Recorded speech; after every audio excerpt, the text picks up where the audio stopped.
వైఎస్ఆర్సీపీ ప్రభుత్వం నవరత్నాల పేరు మీద ఎన్నికలు ఎదుర్కొంది. 2019 సార్వత్రిక ఎన్నికలు ఓ మేనిఫెస్టో రిలీజ్ చేసింది. పాదయాత్ర సందర్భంగా అంతకు మునుపు ప్రజల్ని ఏదో ఆత్మీయ పలకరింపు అన్న విధంగా ఆలింగనం చేసుకొని తల నిమిరి ముద్దులు పెట్టి ఆపసోపాలు పడి అధికారంలోకి వచ్చినటువంటి జగన్మోహన్ రెడ్డి గారు అధికారం వచ్చిన 4.5 సంవత్సరాల కాలం పరిపాలనలో దాదాపు చెప్పినవి చెప్పనివి కాకుండా పూర్తి స్థాయి 100% హామీలన్నీ నెరవేర్చినాం, మేనిఫెస్టోలో ఉన్నటివి కాకుండా ఇంకా ఎక్కువ చేసినామని చెప్పేసి మాట్లాడి ప్రజల్ని మోసం చేస్తున్నటువంటి జగన్మోహన్ రెడ్డి ఈరోజు ప్రజలకు సమాధానం చెప్పాల్సినటువంటి పరిస్థితి. దాదాపు 85% మేర ఇప్పటికి కూడా ఆయన మేనిఫెస్టోలో చెప్పినవి కానీ పొందపరిచినవి కానీ పాదయాత్ర సందర్భంగా ఇచ్చినటువంటి హామీలు కానీ ఎన్నికల మేనిఫెస్టోలో పొందపరిచినటువంటి అంశాలు కానీ ఒక్కటి కూడా నవరత్నాల్లో కానీ ఒక్కటి కూడా అమలు చేసినటువంటి పరిస్థితి లేదు. నవరత్నాల పేరు మీద ఒక దోపిడీకి తెరలేదు. నవరత్నాలు అనేది ఒక బూటకు రత్నం, ఇది కేవలం ఇవి రంగురాలు మాత్రమే. ఎక్కడ కూడా ప్రజలకు ఇచ్చినటువంటి మాట నిలబెట్టుకున్నటువంటి పాపాన పోలా. ఎన్నికల సందర్భంగా జగన్మోహన్ రెడ్డి దగ్గర నుంచి మొదలు పెడితే స్థానిక ప్రజాప్రతినిధి వరకు, చంద్రబాబు నాయుడు గారి దగ్గర నుంచి స్థానికంగా ఉన్నటువంటి ఎన్నికల్లో పోటీ చేసినటువంటి మా వరకు కూడా అబద్ధాల ప్రచారం చేసి, వ్యక్తిత్వ హననం చేసి, గోగల్స్ క్యాంపెయిన్లో చేసి ఒక విధమైనటువంటి ప్రజల్లో ఒక విధమైనటువంటి అపోహలకు గురి చేసి వాళ్ళ పబ్బం గడుపుకున్నటువంటి ప్రభుత్వం ఇది. అది ఒక పై స్థాయి జగన్మోహన్ రెడ్డి దగ్గర నుంచి మొదలు పెడితే కింద వార్డు మెంబర్ వరకు కూడా ఇదే ఆలోచన ధోరణి. 4.5 సంవత్సరాల కాలంలో పలుమార్లు చెప్పినాం. పోలవరం ప్రాజెక్టు పేటీఎం అయిందన్నాడు. ఈరోజు పోలవరం ఏమైందో జగన్మోహన్ రెడ్డి సమాధానం చెప్పాలి. అంతేకాదు, పింక్ డైమండ్ అనేది వెంకటేశ్వర స్వామి దగ్గర కొట్టేసినారని మాట్లాడినారు. ఇంతవరకు ఒక కేసు కానీ దాన్ని నిరూపించేటువంటి ప్రయత్నం కానీ కనీసం పింక్ డైమండ్ ఊసు కానీ మాట్లాడినటువంటి ప్రస్తావించినటువంటి దాఖలాలు లేవు. వైఎస్ వివేకానంద రెడ్డిని హత్య చేసి మొదట గుండెపోటని, తదుపరి నారాసుర రక్త చరిత్ర అని చెప్పేసి చంద్రబాబు నాయుడు గారి ఆలోచన మేరకి హత్య చేసినారని మాట్లాడినటువంటి జగన్మోహన్ రెడ్డి అధికారంలోకి వచ్చినాక ఆ హత్య కుట్రదారులు కానీ హత్యలు చేసినటువంటి వాళ్ళు కానీ జగన్మోహన్ రెడ్డి కుటుంబ సభ్యులే అనేది ఆధారాలతో సహా ఇన్వెస్టిగేటింగ్ ఏజెన్సీలు నిరూపించి కోర్టులో ఒక అఫిడవిట్ కూడా అవినాష్ రెడ్డి పూర్తి స్థాయిలో దీంట్లో ఇన్వాల్వ్ అయినాడు, కుట్రలో కావచ్చు ఎగ్జిక్యూషన్లో కావచ్చు అని మాట్లాడితే సమాధానం చెప్పలేనటువంటి జగన్మోహన్ రెడ్డి ఈ రోజున వైఎస్ వివేకానంద రెడ్డి హత్యను కూడా గత ఎన్నికల సందర్భంగా రాజకీయ లబ్ధి కోసం, అధికారంలోకి రావడం కోసం వాడుకున్నటువంటి పరిస్థితులు ప్రజలు ఆలోచన చేయమని చెప్పేసి కోరుతా ఉన్నారు. అంతేకాదు, సిపిఎస్ రద్దు పేరు మీద ప్రభుత్వ ఉద్యోగులను మోసం చేయడం. ఈ రోజున మీరు ఒకసారి గమనిస్తే గడిచిన నెల రోజుల్లో ఎస్ఎస్ఏ వాళ్ళు రోడ్డు మీదకి వచ్చి ధర్నాలు చేస్తూ ఉన్నారు, అంగన్వాడీలు రోడ్డు మీదకి వచ్చి ధర్నా చేస్తూ ఉన్నారు, ఉద్యోగస్తులు పదే ధర్నాలు చేస్తామని చెప్పేసి రోడ్డు ఎక్కినటువంటి పరిస్థితులు, ఉపాధ్యాయులు పెద్ద ఎత్తున ధర్నాలు చేసినటువంటి పరిస్థితులు, భవన నిర్మాణ కార్మికులు లబోదిబ్బమంటున్నటువంటి పరిస్థితులు వాస్తవమా కాదా ప్రజలు ఆలోచన చేసుకోమంటాను. ఈ ప్రభుత్వాన్ని సమాధానం చెప్పని చెప్పేసి డిమాండ్ చేస్తాను.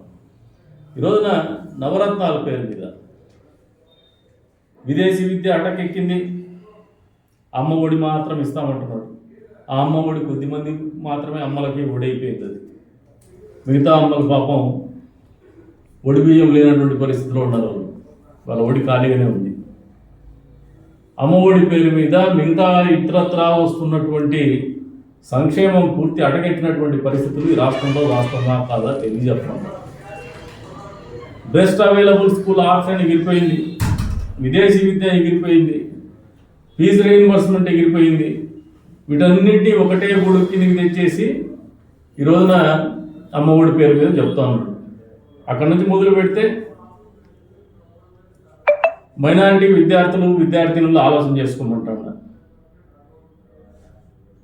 ఈ రోజున మైనారిటీ విద్యార్థుల కోసం ఉన్నటువంటి పోర్టలే క్లోజ్ అయిపోయింది. అప్లై చేసుకునేటువంటి పరిస్థితులు లేదు విద్యార్థులు. మైనారిటీలకి హజ్ యాత్రకు డబ్బులు ఇచ్చేటువంటి ప్రభుత్వం గత ప్రభుత్వం ఈ రోజున ఎక్కడైనా తోడ్పాటు అందిస్తుందో ఒకసారి ఆలోచన చేసుకోమంటున్నాడు క్రైస్తవ సోదరులతో సహా. అంతేకాదు ఈ రోజున మైనారిటీ సోదరులు చట్టసభల్లో చట్టాలు చేసేటువంటి స్థాయిలో ఉన్నటువంటి మంత్రులు కావచ్చు, ఎమ్మెల్యేలు కావచ్చు, సాక్షాత్ ముఖ్యమంత్రికే కావచ్చు, చదువు అవసరంలా 10వ తరగతితో ఎంతో ఉంటే చాలు. కానీ పేద ముస్లింలకు దుల్హన్ పథకం కింద అప్లై చేసుకోవాలంటే మాత్రము కంపల్సరీగా ఎడ్యుకేషన్ క్వాలిఫికేషన్ అవసరం. ఇది ఎంతవరకు సమంజసమో మైనారిటీ సోదర సోదరిమణులు ఆలోచన చేసుకోమని చెప్పేసి కోరుతా ఉన్నాను. ఈరోజు అన్ని రకాలుగా రాష్ట్ర ప్రజలను మోసగించినటువంటి ప్రభుత్వం ఏదైనా ఉందంటే అది జగన్మోహన్ రెడ్డి ప్రభుత్వం అని చెప్పి సందర్భంగా తెలియజేస్తాను. రాష్ట్రంలో ఒక అప్రజాస్వామిక పరిపాలన కొనసాగుతూ వస్తూ ఉంది. మీరు ఒకసారి గమనిస్తే ఐలాండ్ భూముల గురించి చించారేస్తా అన్నాడు. ఇంతవరకు ఐలాండ్ భూముల్లో నారా లోకేష్ గారిని నిందితునిగా చూపించడానికి ఏదో మోసం చేసినాడో లేదంటే కబ్జా చేసినాడని మాట్లాడినారు. ఇంతవరకు దాని గురించి ప్రస్తావించినటువంటి పరిస్థితులు కానీ దాని గురించి ఆలోచించినటువంటి పరిస్థితులు కానీ లేదు. అంతేకాదు అమరావతిలో ఇన్సైడర్ ట్రేడింగ్ అన్నారు. ఎక్కడ హైకోర్టు అయితే దాన్ని కొట్టేసింది. కానీ జగన్మోహన్ రెడ్డికి మాత్రం సిగ్గు లేదు, దాని గురించి మాట్లాడలేదు.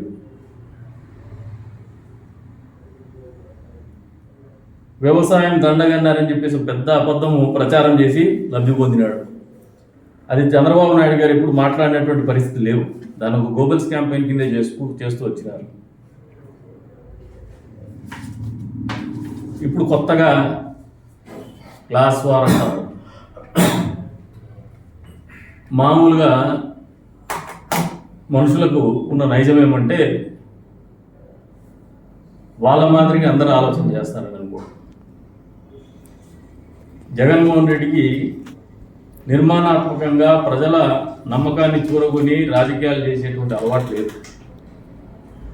ఆయన ఎప్పుడు short cut methods, criminal attitude, criminal conspiracy చేసి రాజకీయాలు పొందాలనుకునేటువంటి వ్యక్తి. దీనికి ఉదాహరణే వైఎస్ వివేకానంద రెడ్డి హత్య, కోడికత్తు సీను డ్రామా.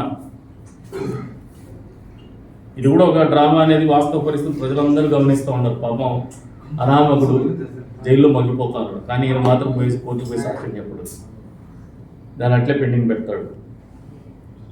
ఈ రోజున మీరు గమనిస్తే అబద్ధాలు చెప్పడంలో నిష్ణాతులయ్యి క్రైమ్ చేసి దాన్ని ఎదుటికి యాట్రిబ్యూట్ చేసేటువంటి కల్చరు జగన్మోహన్ రెడ్డి దగ్గర నుంచి మొదలు పెడితే వైఎస్ఆర్సీపీ పార్టీలో ఒక పేటెంట్ రైట్గా వస్తుంది. స్థానిక ప్రజాప్రతినిధి వరకు అదే పద్ధతులే. మేము గత ప్రభుత్వంలో జరిగినటువంటి పొలిటికల్ డైనమిక్స్లో పార్టీగా ఒక రాదా ఇసులు కుసులు వ్యవహారం తెర మీదకి వస్తానే ఒక సెకండ్ని అడ్డం పెట్టుకొని పొటెన్షియల్గా ఉన్న రాజకీయంగా ఉన్నటువంటి ఒక నాయకుని మీద నీలాప నిందలేస్తూ పదే పదే గోబెల్స్ క్యాంపెయిన్ చేస్తూ భూ కబ్జాలు అని మాట్లాడుతూ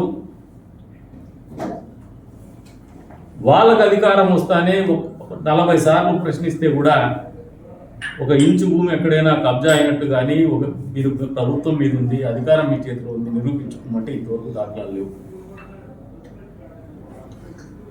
కానీ వాళ్ళకు చెందినటువంటి నాయకుల మీద మాత్రం క్రిస్టియన్ ఆస్తుల్లో కూడా క్రిమినల్ కేసులు వీళ్ళ ప్రభుత్వం హయాంలోనే ఎఫ్ఐఆర్ అయింది. దీనికి ప్రజలకు సమాధానం చెప్పమంటానంటే వీళ్ళ పేటెంట్ రైట్ ఇది, అబద్ధాలు చెప్పడం కానీ గోబెల్స్ క్యాంపెయిన్ కానీ. ఇటువంటి పరిస్థితుల్లో రాజకీయాలు చేస్తూ వస్తూ ఉన్నారు. ఈ రోజున రాజకీయాలు పాపం ప్రతి దానికి కూడా ఒక లిమిట్ ఉంటుంది. ఆ లిమిట్ క్రాస్ అయిపోయినారు. ఇప్పుడు ఈ లిమిట్ క్రాస్ అయినటువంటి పరిస్థితుల్లో ప్రజల దగ్గరికి పోవాలంటే భయపడేటువంటి పరిస్థితులు.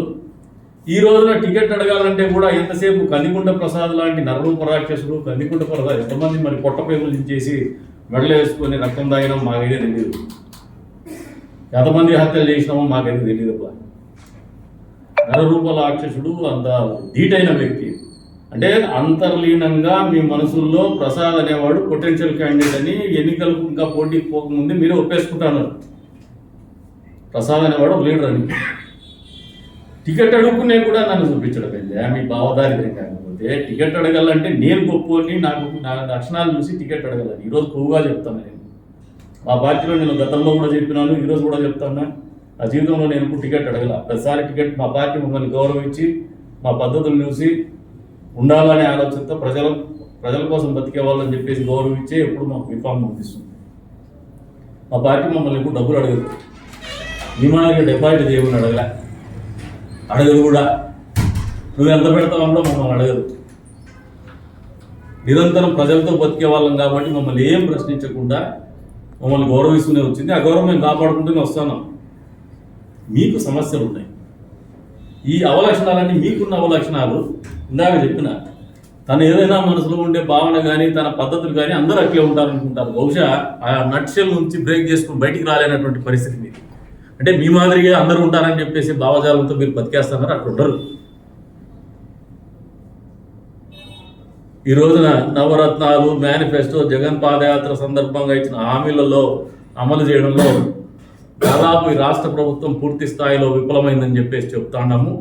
అంతేకాదు స్థానికంగా ఉన్నటువంటి ప్రజాప్రతినిధి ఎన్నికల సందర్భంగా ఇచ్చినటువంటి ఆయా సొంత మేనిఫెస్టోలో కూడా, లోకలైజ్డ్ మేనిఫెస్టోలో కూడా పొందపరిచినటువంటి అంశాల్లో ఏ ఒక్కటి కూడా నెరవేర్చలేదని చెప్పేసి కూడా ఈ సందర్భంగా తెలియజేస్తున్నాం. ఖచ్చితంగా ప్రజలు దీన్ని గమనిస్తున్నారు. వచ్చే రోజుల్లో ఆల్రెడీ ఎన్నికల కంటే ముందే పాపం జగన్మోహన్ రెడ్డి జెండా బీకేసినాడు, భయపడతా ఉన్నాడు. నిజంగా వాళ్ళు ఇన్ని మేనిఫెస్టోలో అమలు చేస్తుంటే, ఇన్ని ప్రజాయోగ్యమైనటువంటి కార్యక్రమాలు కానీ ప్రజాప్రయోజనమైనటువంటి కార్యక్రమాలు కానీ చేస్తుంటే జగన్మోహన్ రెడ్డిని చూసే ఓట్లేసేటువంటి పరిస్థితులు ఉంటే అభ్యర్థులను ఎందుకు మార్చుకుంటున్నారో జగన్మోహన్ రెడ్డి, వైఎస్ఆర్సీపీ పార్టీ ప్రజలకు సమాధానం చెప్పాలి. మామూలు ఎన్నికల్లో పోటీ చేసిన తర్వాత ఎవరో ఒకరు గెలుస్తారు, మిగతా వాళ్ళు ఓడిపోతారు. అది సహజమైన ప్రక్రియ. కానీ వైఎస్ఆర్సీపీ పార్టీ మాత్రం ఎన్నికల ముందే ఓడిపోతున్నామనే భావంతోనే అభ్యర్థులు మార్చుతామని చెప్పేసి కూడా ప్రజలు గమనిస్తున్నారు. మిమ్మల్ని ఎక్కువ రోజులు ఇంకా ఆ లగ్జరీ కూడా లేదు. మహా అంటే 100 రోజుల లోపల పూర్తి స్థాయి ఎన్నికలు కూడా అయిపోతాయి, సార్వత్రిక ఎన్నికలు. అందులోపునే ఇంకో నెలలు ఆల్రెడీ ఉద్యోగస్తులు ప్రజలు ఆలోచనలో పడినారు. ఉద్యోగస్తులు కూడా మించిపోయినారు. వచ్చే రోజుల్లో ఉద్యోగస్తులకి మీ ప్రభుత్వం చేసినటువంటి మోసాలకు కూడా వాళ్ళు ప్రతీకారం తీర్చుకోవడానికి సిద్ధంగా ఉన్నారు. ఉపాధ్యాయుల్ని బ్రాందీ షాపుల్లో పెట్టి బ్రాందీ మందు అమ్మించినటువంటి పరిస్థితి కూడా ఉపాధ్యాయ వర్గాలు మర్చిపోలేదు. మీరు ఫిట్మెంట్లో చేసినటువంటి మోసం కావచ్చు, సిపిఎస్లో చేసినటువంటి మోసం కావచ్చు, అదే రకంగా స్కూళ్ళలో కూడా ఫేస్ రికగ్నిషన్ పేరు మీద అదే రకంగా మెయింటెనెన్స్ కింద బాత్రూములు గడిగిస్తున్నటువంటి పరిస్థితి కావచ్చు. ఉపాధ్యాయ వర్గాలు, ఉద్యోగ వర్గాలు మర్చిపోలేదని చెప్పేసి జగన్మోహన్ రెడ్డి గారికి తెలియజెప్తూ వచ్చే సార్వత్రిక ఎన్నికల్లో ఖచ్చితంగా ఈ పార్టీకి బుద్ధి చెప్పడానికి ఎప్పుడెప్పుడు అని చెప్పి రాష్ట్ర ప్రజలు ప్రజానికం యావత్తు కూడా ఎదురు చూస్తానని చెప్పేసి కూడా తెలియజేస్తాను.